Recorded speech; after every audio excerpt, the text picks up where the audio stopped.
apart is that I begin to split apart. I love both of my parents. I'm loyal to both of them. My world has been held together up till this time by them. I've been cradled in their love. I've been able to experience some peace and rest in the love that they have flowing between them. But now as they're splitting apart, my world is going in two different directions, and I'm just torn with anxiety.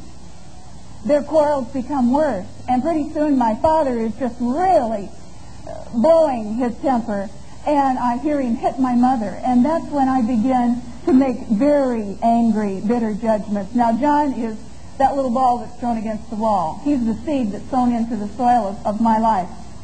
And I'm thinking, you're supposed to be able to depend on daddies to be strong for you.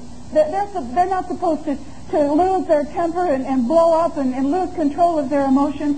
What is the matter with my daddy?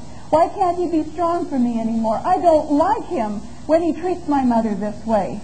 And as it gets worse and worse, I'm saying more than I don't like him. I'm saying I just hate my daddy when he beats on my mother. And then pretty soon maybe I'm thinking, it'd be better if my daddy just went away. And maybe I'm thinking, I just wish my daddy would die. Now that, I don't know how to deal with all of that.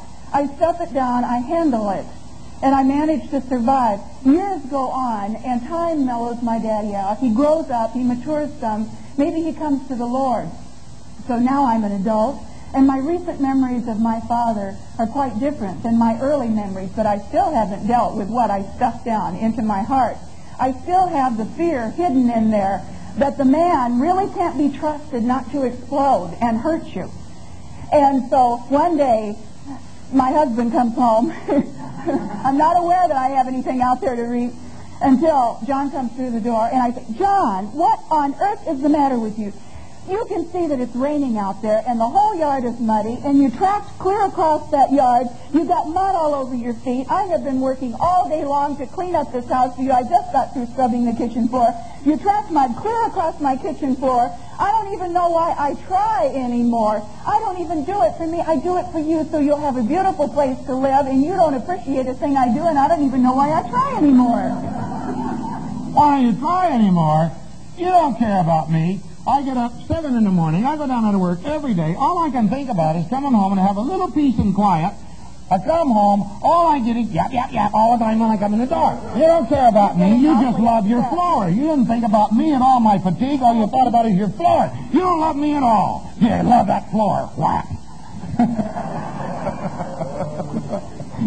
The first few times we went through that little episode, we hastened to say that this was an exaggeration of what goes on. We had lots of people running up to us and saying, well, maybe a little bit exaggerated, but we see that that kind of thing happens in our homes because all of a sudden we're triggered by the simplest little things that are said or are done, and we find ourselves overreacting way out of proportion to the stimulus, and we can't understand what came over us. Now, what did cause that otherwise gentle husband and that otherwise considerate wife to blow up at each other, and why did he hit her? You see, in her childhood, she grew up with a father who was violent. So she has two things if she reacted that way.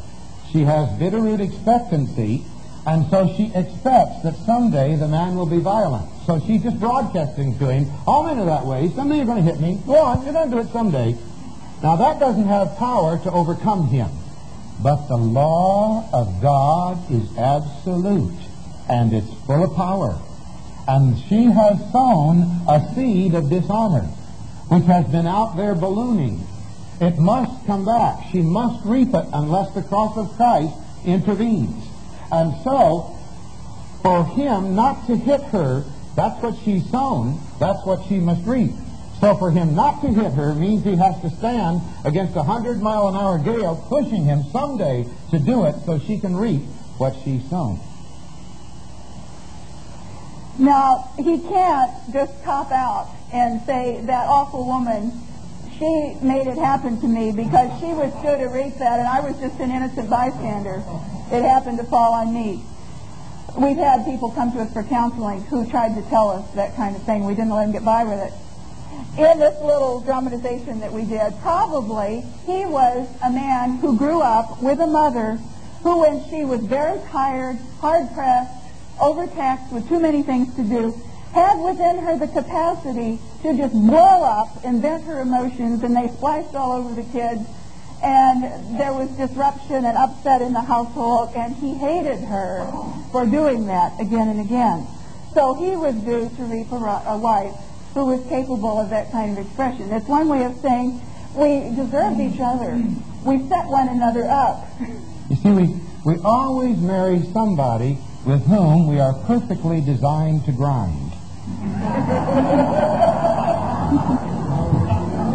See, God isn't going to let you marry somebody with whom you can always get along, because then you'd congratulate yourself you're all right. You'd never go to the cross and die and change. So he has to put you with a beloved enemy. And with that one, you're going to have to face your sin. See? So he always puts you with somebody with whom you're going to grind. And it happens, again, by the law, judge not, lest you be judged. With the judgment you mete out shall be measured to you. That which you sow, you shall reap. So you draw to you, without knowing it, by the operation of... You don't see a magnet, do you? But you put it over metal, and it comes right up to it. In the same way, you don't see the forces that work in your life, but they work. And so those laws work to draw you to somebody with whom you can struggle it out. And you have to live with somebody a little while before that really gets into operation, before the grinding process starts. And people are fleeing out of marriages by the thousands today when they get into the grinding process, rather than coming to the Lord and letting Him redeem all those things and change our hearts and set us free from who we were, so we're not stuck with what we grew into. And they just go and they find the same kind of situation with somebody else, and the same kind of situation with somebody else, and finally decide, well, maybe I just wasn't marriage material. Haven't you ever noticed that if a guy gets divorced, doesn't he usually marry the same kind of woman again? And she marries the same kind of man. And the reason is law. Now then, we want you to understand this. I'll give you a true story, and I'll try to remember to change the names. Bert came to me. Bert grew up with a mother who became obese. Now, there's nothing wrong with carrying some weight, but he judged her for that. And she became slovenly and uncouth. She didn't take good care of the house or prepare nice meals, and she didn't take care of herself and look pretty ugly. She was so uncouth, she'd go into the bathroom and sit on the toilet, take care of herself with the door open and the kids running in and out. Now, Bert hated that. His bitter-root judgment and expectancy was, the woman will get heavy, she will get uncouth, she'll get ugly, she'll mess up my life. Now, he grew up and forgot he made that judgment. Now, Marcia grew up with a father she could never please. It didn't make any difference what she did, he would criticize her. Well, now, you left this undone, or you should have seen to that, and when are you going to learn to remember to do this? And that wasn't important. What was important was that she judged him for it. See, we're dealing with sin, not conditioning. And so she made a bitter judgment. And her bitter judgment and expectancy was, I'll never be able to please the man. The man will always be critical. He'll always rip me up. No matter what I do, I'll never win. Now, she grew up and forgot all that. Bert met Marcia. Marcia is slim and beautiful, and they fall in love. They have a wonderful marriage until Marcia becomes pregnant. Women, how do you feel when you're pregnant? 10-4. It sounded like you said obey. Okay. How do you feel when you're pregnant, women? Bad. Okay. Now, after delivery, it takes Marcia a while to get the pounds off. And she's still heavy. What now does Bert think he has married? His mother. So he gets angry, doesn't he? And so he criticizes her.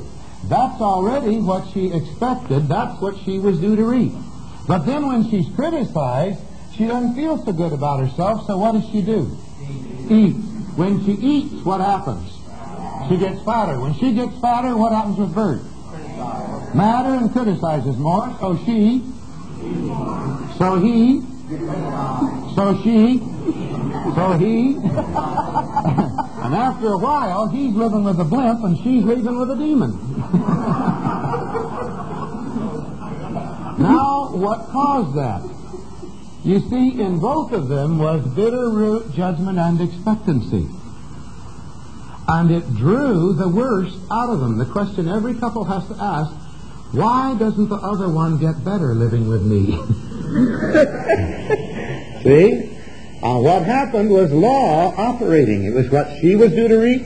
What he was. What happened then was that she didn't feel good about herself, so she let her housekeeping go.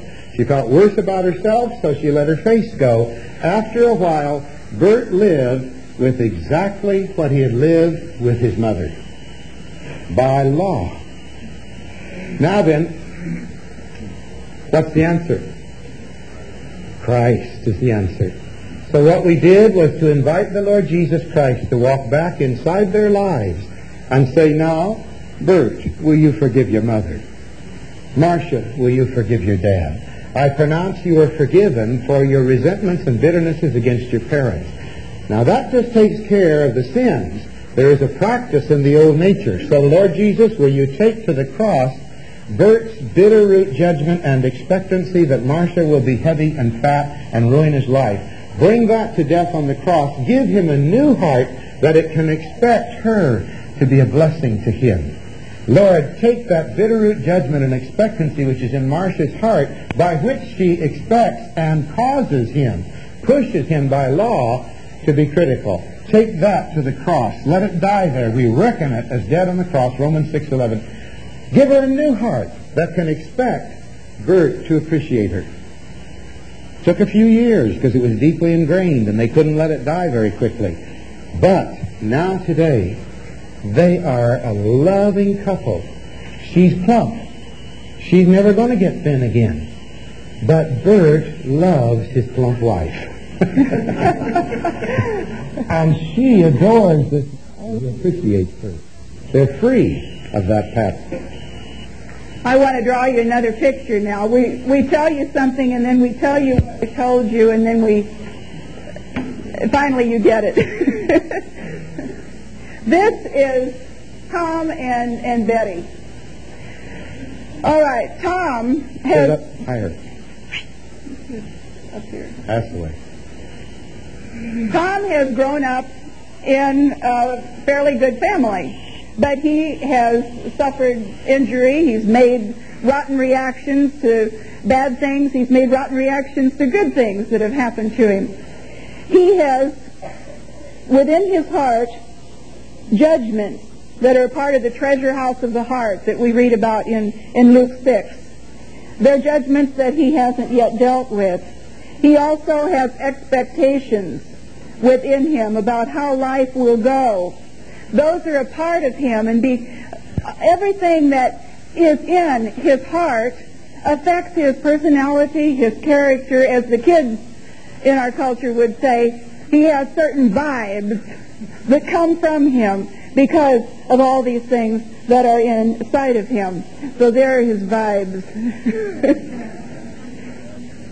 Betty, because of the way she has been raised in her family, and more importantly than that, the way she has reacted to what was or what she perceived was in her family, she has judgment that she holds.